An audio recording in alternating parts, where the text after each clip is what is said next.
What's good, world? What's good, world? What's good, world? MIAB back with another reaction video. What's good, world? Reaction video. Let me grab my hat off the floor. What's good, world? MIAB back with another reaction video. MIAB back with another reaction video. What's good, world? MIAB back with another reaction video. Appreciate you tuning in. If you're new here, hit the subscribe button. If you ain't new, make sure you get somebody else to subscribe so we get the channel popping. And I don't gotta pull up and pop you. Thank you for tuning in. I appreciate you. Now let's just jump straight into it.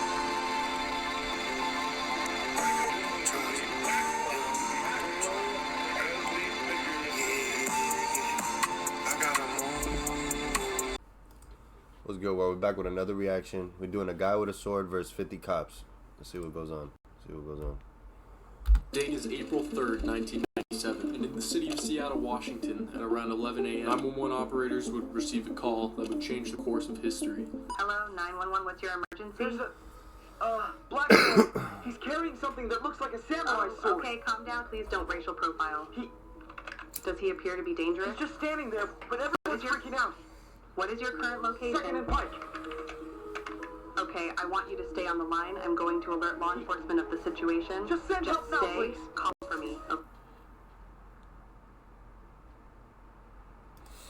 Why is it wrong to say a black male or a white male? Spanish looking male. Why is that wrong? We all are different for a reason. The fuck that distinguishes us? I mean, like, that makes us apart automatically. Isn't that something you want to know, as soon as possible? It doesn't matter. If I seen a white man with a gun in a backpack, I'm gonna be like, white man, he has a gun in a backpack, a hat. Like, what's wrong with saying he's a black man? He didn't say it like, being racist. This call triggered an 11-hour standoff, which would forever immortalize the name of the Seattle street scene. Off the tear gas.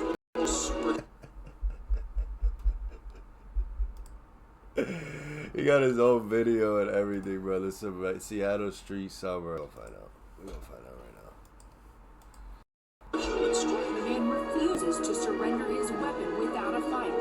There's talks about this guy online, but they're from forever ago. So I just thought I'd make a contribution by putting this amazing story in a digestible video format. I was genuinely floored to see that nobody had made a video about this, because this is insane. With nothing but sunglasses and a samurai sword to his name, this man held off an army of police officers for 11 hours. He withstood everything from getting shot to receiving a bribe in the form of a Big Mac, and just stood there. His name is Tony Allison, but on this day he insisted that everybody, including the police, refer to him as Apollo, and it all started with him doing nothing. Yeah, it didn't actually start with that 911 call. That was fake.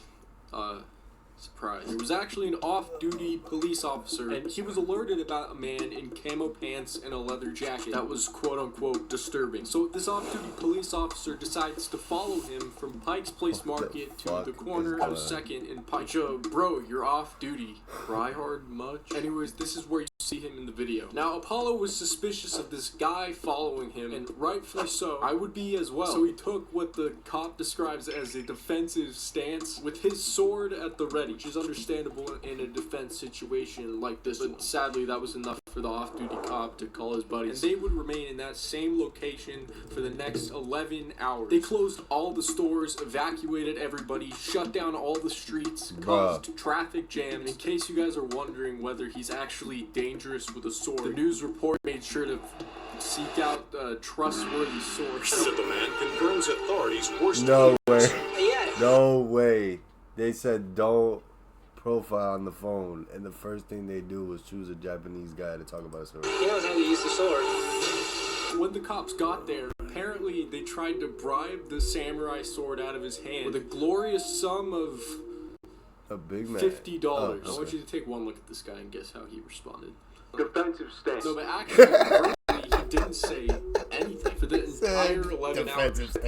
$50. I want you to take one look at this guy and guess how he responded. Defensive stance. No, but actually, the editing on this video is crazy good. It's so good. He didn't say anything for the entire 11-hour standoff, except mentioning he had brothers in China and Russia, and correcting police officers when they wouldn't refer to him as Apollo. He also said that he was possessed by demons and wanted to kill them. He talked about Satan. He talked about his brothers in Russia and China, but he never really engaged the negotiation. But yeah, he just refused to drop the sword. I don't know, I couldn't imagine why. However, the police did not give up here. Now, they went back to the drawing board. This man has the whole police station. And I think it was Washington, and I'm not going back. The whole police station focused on him for 11 hours. If you were going to do a robbery, if you were going to, anything, that was the perfect time to do it. And came up with another offer. Now, I can't make this shot. It's your McDonald's Big Mac. You've got to taste. They offered him a Big Mac. No, I'm serious. This is real. They offered him McDonald's. Targeted. Then they assumed since he was unmoved by this, he must have a mental health history. They tried triggering schizophrenic urges. Of course, he was unmoved by these childish tricks and continued to stand his ground. So the police weren't sure what to do next since he wasn't attacked. Imagine just being pissed off and you're in a standoff and you're just willing to kill anybody or do some crazy shit. You got a bomb on your back, and they're going to offer you a Big Mac. Anybody, they had to get the sword out of his hand. They thought about throwing a net over him. They shot him with tranquilizer darts, which had no effect. They also shot him with those riot pellets, those little bean bags. Now, I don't know if you guys remember that scene in Jackass where they shot Johnny Knoxville with one of these things. It's considered less lethal. He was on the ground panting for like 20 minutes. Look, he just shrugs it off. Anyways, 2 unfair nut shots later, he was still standing. But he endures round after round and shows no sign of surrender.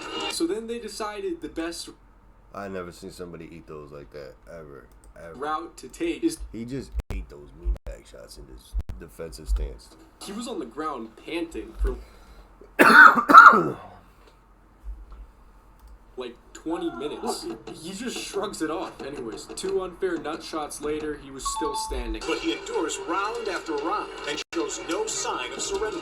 So then they decided the best route to take is to tear gas him. The man shakes off the tear gas with almost superhuman strength. Spray him with a fire hose. Hoping that he will lose his grip on the sword. When that doesn't work, they turn the water pressure up. Full blast. And then pin him down with a ladder. Those guys What the fuck? down by the Did we not have riot shields at this time?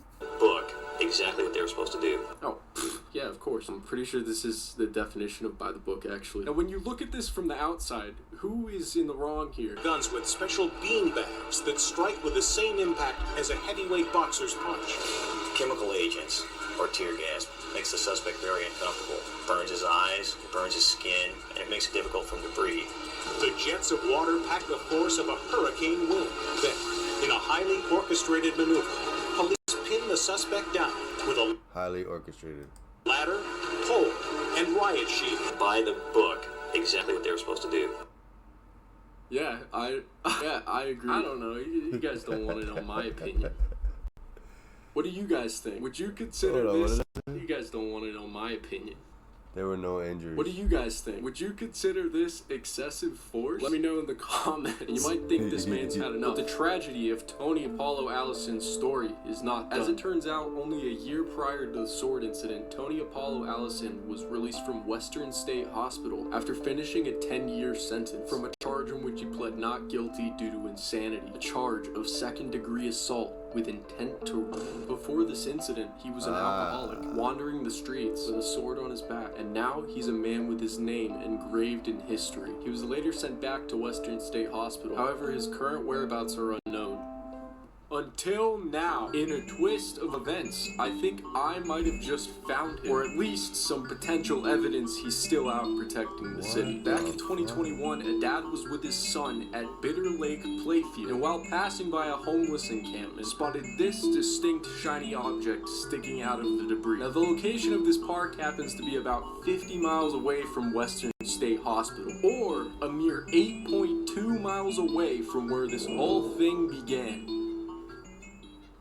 Now, due to Apollo's story being very old and many news sources doing very minuscule amounts of deep diving and just very little information in general, I had to resort to these two blog posts excessively. This one's got a really neat website, so go check it out. Got a lot of neat posts about like alien, CIA project cover-up. Alright, we're here for golly, man. One guy and one sword, the whole SWAT team, and he beat them all. What the fuck? I'm out of here. Appreciate y'all. Sheesh.